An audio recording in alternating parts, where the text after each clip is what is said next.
Canales ajustados de comunicación, como cada cuánto me lo debe mandar, en qué formato me lo va a mandar, ¿sí? Entonces necesariamente aquí tiene que haber un proceso de comunicación.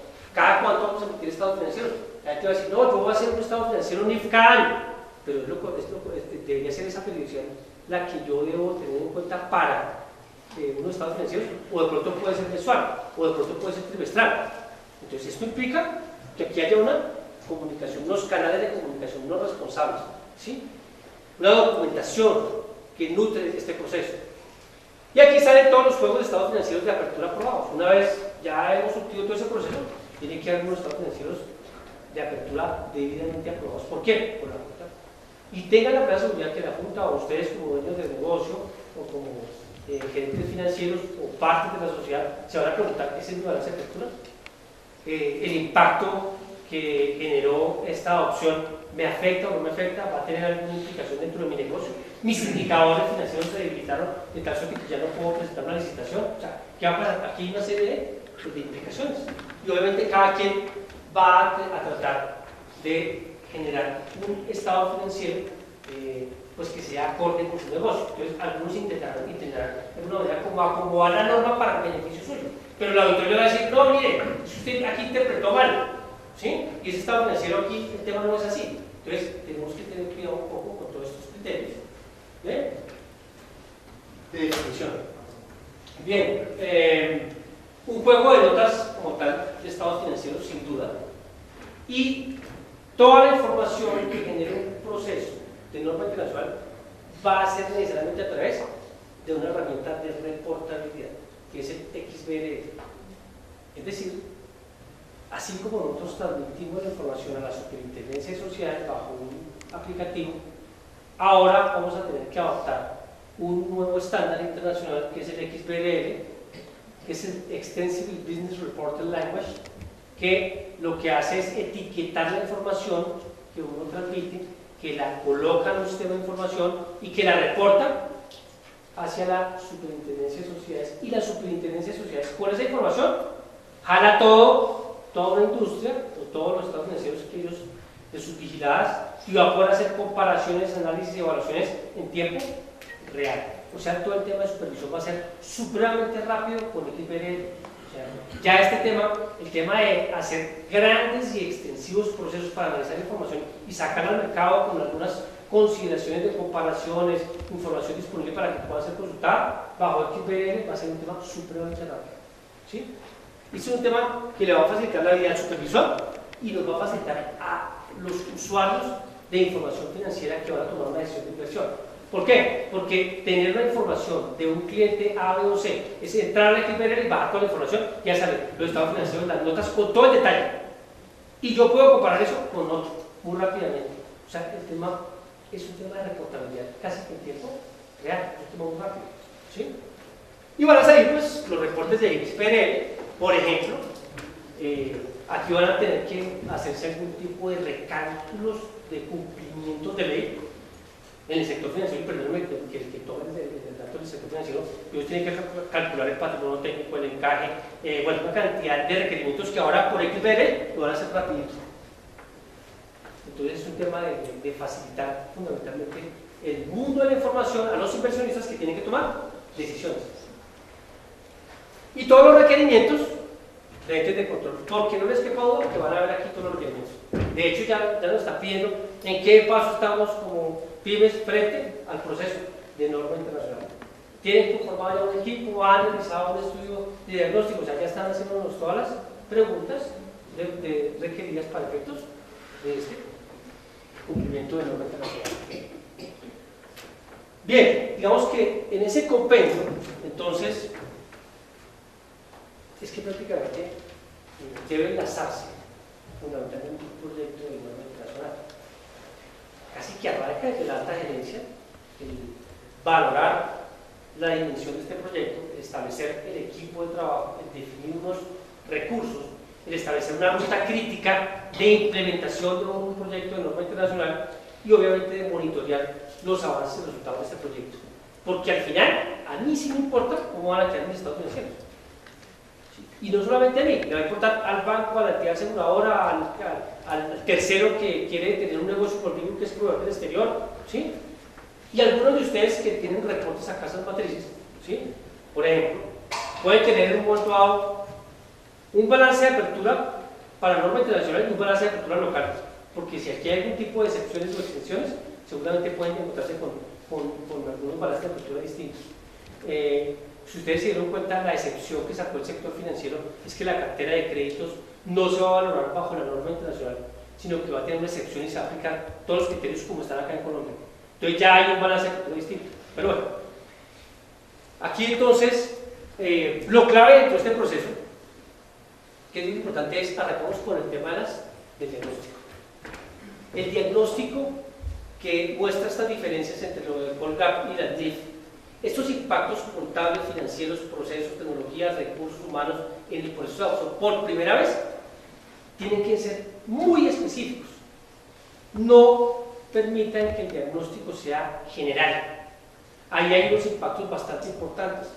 Por ejemplo, si yo he analizado toda la transaccionalidad y he hecho un análisis de mi cartera, pues, oye, mira, ustedes tienen aquí una cartera que alguna de esta cartera va a tener que tener un criterio de medición del deterioro por el modelo de pérdida incurrida, que es lo que pide la norma. Entonces, esa cartera habrá que definir un criterio de medición de ese modelo de pérdida. Y ese modelo de pérdida incurrida tiene unos factores. Y esos factores de evaluación de un modelo de pérdida incurrida hay que construir todo un checklist y posiblemente un modelo matemático que soporte esa pérdida incurrida. Podrá ser un modelo sencillo, pero tiene que cumplir con el estándar internacional. Entonces, acá hay unos criterios que en esta parte de los impactos es donde más se necesita el detalle para que ustedes puedan tomar decisiones, ¿sí? Y ese diagnóstico debe acercar al ejecutivo para que pueda tomar sus principales decisiones de política y pueda tomar esas decisiones. Si el diagnóstico no le muestra cuáles son los impactos en blanco y negro en sus diferentes componentes de estado financiero, es un diagnóstico que va a tener que ser nuevamente revisado. Y entonces ahí tenemos un reproceso de la información. El tema de la política. La política debe ser coherente con la naturaleza del negocio. La política mía no va en función, mi negocio no va en función de la política va en función de mi negocio. Entonces, estas políticas, donde se definen esos criterios de decisión, como mínimo, deben facilitar decisiones tales como altas y bajas de activos y pasivos. Porque si algo tiene la norma internacional, es que hay algunos activos que no son activos bajo el concepto de norma internacional. Hay pasivos que yo no reconocía, pero que bajo la norma internacional sí son pasivos, ¿sí? Pasivos laborales o pasivos que puedan tener con contingencias, ¿sí? Criterios de medición para la valoración de activos y pasivos, ingresos y gastos. Aquí hay posiblemente muchas métricas que tendré que definir, y métricas que tienen que ver con costo amortizado, con valor razonable. O sea, cuando estamos mirando todo el tema de si hay propiedades de inversión o si hay propiedades disponibles para la venta, en fin, hay una serie de criterios acá de medición. Vidas útiles, capitalización de costos y gastos, reconocimientos de intangibles, en fin. Eso es por dar un ejemplo, pero de fondo la norma internacional sí tiene un impacto importante en las decisiones que tiene que tomar la alta gerencia respecto de sus activos y pasivos que conforman la entidad. Entonces ahí tendremos que revisar cómo va a valorarse ese tema. Y por lo tanto, la política como mínimo, tiene que tener un referente de la normatividad que le aplica, ¿sí? Entonces, la sección XX referente a arrendamiento financiero establece que ¿sí? Entonces, la normativa, el objetivo como tal, el alcance de la política, la definición de términos que van a estar incorporados dentro de esa política, ¿sí? Leasing operativo es aquel que se reconoce un leasing operativo para el arrendador o para el arrendatario cuando, y hay que comenzar a documentarlo. Entonces hay una serie de términos acá que tenemos que definir, que sea un léxico que le permita a cualquier lector entender que es una política, poder interpretar la información de política. Tratamiento contable, o sea, cuándo le doy de alta, cuándo lo reconozco, cómo lo reconozco, ¿sí? Cuál es la medición posterior, qué tipo de técnicas de valoración voy a utilizar, ¿sí? Cómo lo voy a clasificar, cómo lo voy a revelar. Aquí está todo el tema de presentación y revelación. Y eso es un tema de política.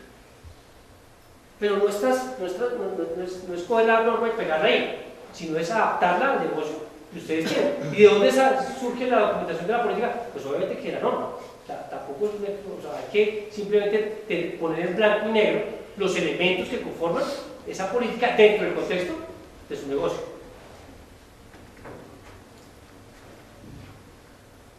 Después de esa política vienen los memorandos técnicos.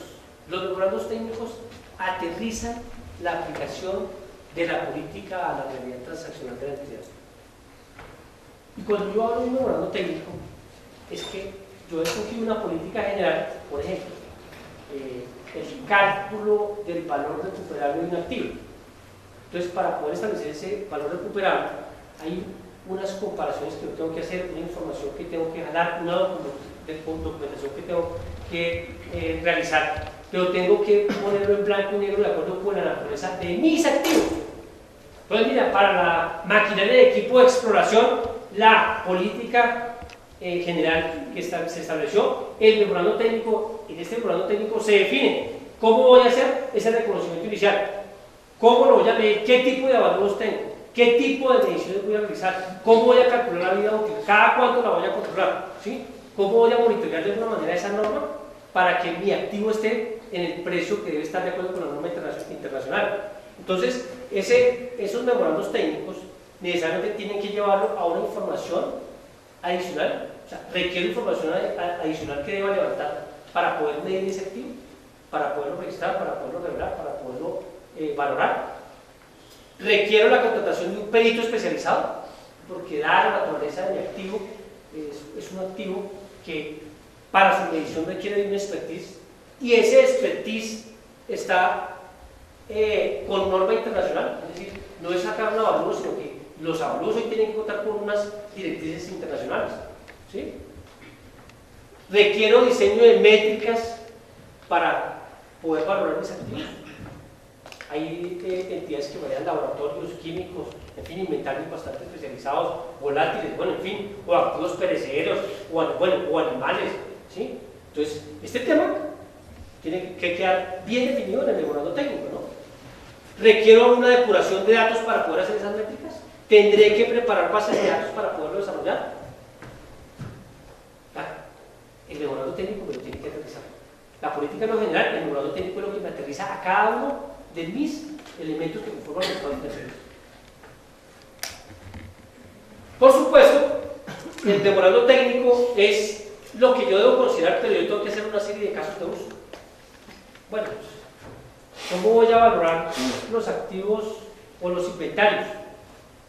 ¿Cuál va a ser el método que voy a utilizar? No es que tengo diferentes tipos de inventarios.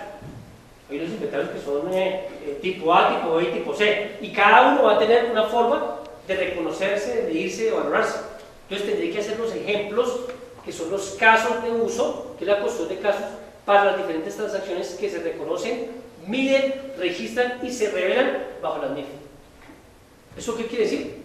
Que para que un sistema contable entienda cómo lo voy a reconocer desde el punto de vista de la norma internacional, tendré que decir cómo se registra la compra, cómo se registra la venta, cómo se registra la medición, la provisión, y esos casos de uso es lo que va a ser la base para la realización del sistema. Si yo no tengo casos de uso, pues queda al juicio del criterio del que vaya a reconocer un hecho económico, y obviamente entonces ahí no hay estandarización, no hay un criterio de definición, de aplicación de ese estándar internacional. Entonces esos casos de uso son los casos de ejemplos que yo voy a realizar cuando voy a reconocer un leasing operativo o un leasing financiero, ¿sí? ¿Cuándo voy a ejercer la compra? A ejercer la acción de compra, ¿cuándo no? ¿Cuándo voy a darle de alta o de baja a un activo? Este tema queda aquí, y aquí quedan todas las transacciones contables bajo NIF. O sea, aquí es donde yo hago prácticamente los registros contables bajo NIF. Y esto es lo que va a tomar el sistema para poderlo parametrizar y poder recibir la información para poder sacar mis estados financieros bajo norma internacional.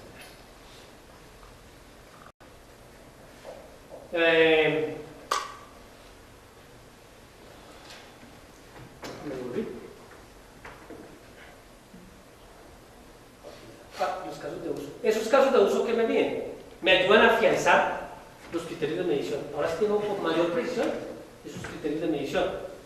Me tienen que incorporar la formulación utilizada para el desarrollo de los cálculos. O sea, ahí sí tienen que ir las fórmulas. Vean, la fórmula que utilicé para la costa responsable es tan, para el valor neto realizable es tal, para el valor recuperable, y tengo que poner en blanco y negro la formulación. O sea, tengo que dejarla documentada. Los árboles de decisión para ver si me fui por leasing operativo o por leasing financiero. ¿Sí? ¿Por dónde me fui?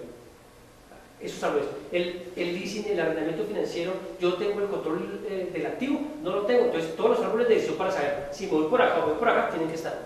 Árboles de decisión. Entonces, por lo tanto, si voy por aquí, el camino a seguir es este, y si voy por acá, el camino a seguir es este. ¿Sí? Y que son la preparación de interfaces, que ahora sí es como los datos que se requieren para que el sistema procese la información y pueda sacar los estados financieros y procesar información bajo norma internacional. Bajo interés.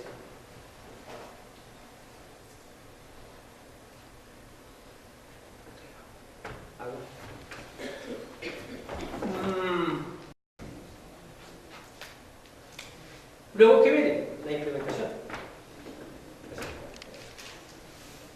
La implementación no es otra cosa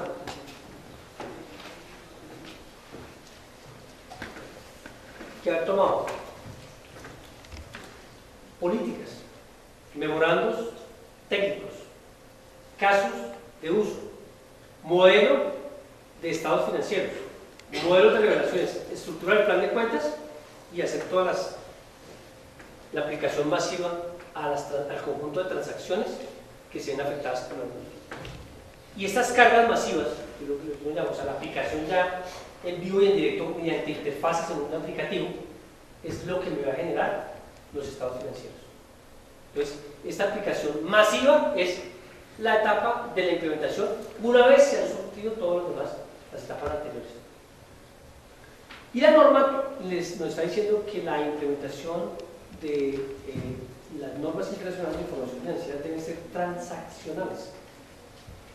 Nosotros estamos haciendo un estado financiero con un corte, unas diferencias, débitos, créditos para llegar a un balance NIF. Eso no es una conversión transaccional, es una conversión de una foto del estado financiero determinada con unos ajustes A o B para llegar a un balance NIF. Pero transaccional quiere decir que yo tengo que ir al comprobante contable. Es decir, que tengo que migrar la información desde el comprobante contable a mirar las reglas de negocio y que aquí me salga la información bajo nivel. ¿Sí? En esa implementación, lo que les comento, tienen que haber definido claramente el plan de cuentas para mí. No lo de la superfinanciera o cojamos algún referente nacional o internacional, porque esos referentes es lo que hay en el mercado. ¿Sí? Todo lo de Chile, ahí están las taxonomías, los planes de cuentas, o sea, tenemos referentes. ¿Sí? ¿Cuál es el inventario de ajustes producto de la implementación de los mismos? Ese va a ser fundamentalmente la materia prima para construir la conciliación del patrimonio, de todos los ajustes que van a afectar por primera vez una opción. Entonces este inventario de ajustes es vital y tienen que quedar muy bien documentados, ¿sí? Con los comprobantes contables, porque es que los ajustes tienen comprobantes contables, ¿de acuerdo? Generación del balance de apertura, la revelación como tal y el tema de la reportabilidad. O sea, la implementación es el producto de haber tomado esos elementos anteriores, política, memorando técnico, casos de uso, hacer todo el cálculo de métricas, interfaces, montarlo en un estado financiero y generar todo este desarrollo. O sea, norma internacional no es estado financiero, no es notas anuales, es un conjunto de elementos que tienen que estar debidamente orquestados con decisiones que tienen que estar interviniendo necesariamente en la alta gerencia para que sea exitoso. Finalmente, viene el tema del seguimiento. Este tema no sale solamente sin un proceso de control, sin un proceso de aseguramiento de la información financiera. Acá tenemos que hacer una serie de auditorías internas de aseguramiento. Ojalá nuestro auditor, si está en la compañía o si es un externo, pueda validar que el proceso de adopción está por buen camino y no nos llevemos sorpresas después, o con el revisor fiscal o con la superintendencia, a la hora de saber si estaba bien o estaba mal el estado financiero. O sea, ¿dónde podemos nosotros soportarnos? en la implementación o en la auditoría. Porque podemos decirles, oiga, ustedes van por mal camino, este tema va acá, enderecenlo, pero están a tiempo de enderezarlo, ¿sí? Las auditorías externas, obviamente, ¿sí? Y, ojo, cambios significativos en el ambiente del negocio, porque es que el negocio puede estar cambiando.